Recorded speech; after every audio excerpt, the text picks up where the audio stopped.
నేను చచ్చిపోతే ఎవరికి బాధలు ఉండు.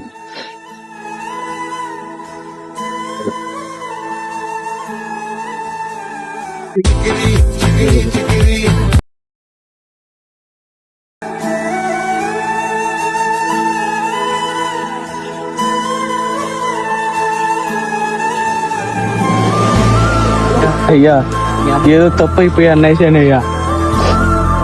మీ అమ్మకి నేనే సమాధానం చెప్పేదయ్యా. ఏమైందిరా రిజల్ట్ సంగతే? ఫెయిల్ అయిపోయినాయి నాయన. సిగ్గులేదంటరా మన లెక్కలకి పోయి నేర్చుకోరా. వాళ్ళందరూ చూడు ఎట్ట పాస్ అవుతున్నారు, ఎట్ట చేస్తున్నారు. ఆ పొరుగు తీయడానికి పుట్టినవారా నువ్వు సాగకూడదంటారా నేను పోయా.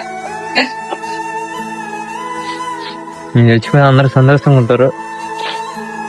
పిల్లలకి తల్లిదండ్రులకి ఈ వీడియో చూసారు కదా, ఎంతో మంది ఇట్లాగా సూసైడ్ చేసుకుని చనిపోతుంటారు. ఎగ్జామ్ ఫెయిల్ అయినంత మాత్రాన అక్కడికి జీవితం అయిపోలేదు. ఈసారి కాకపోతే దాని తర్వాత సార్ రాసాము, అంతటితో జీవితం ఏం అయిపోలేదు. పెద్దలు ఏం చేయాలంటే పిల్లలకి ధైర్యం చెప్పాల్సిన పోయి నేను చేసినట్టుగా చేశారంటే కొంతమంది అర్థం చేసుకునే వాళ్ళు ఉంటారు, కొంతమంది అర్థం చేసుకునే వాళ్ళు ఉంటారు.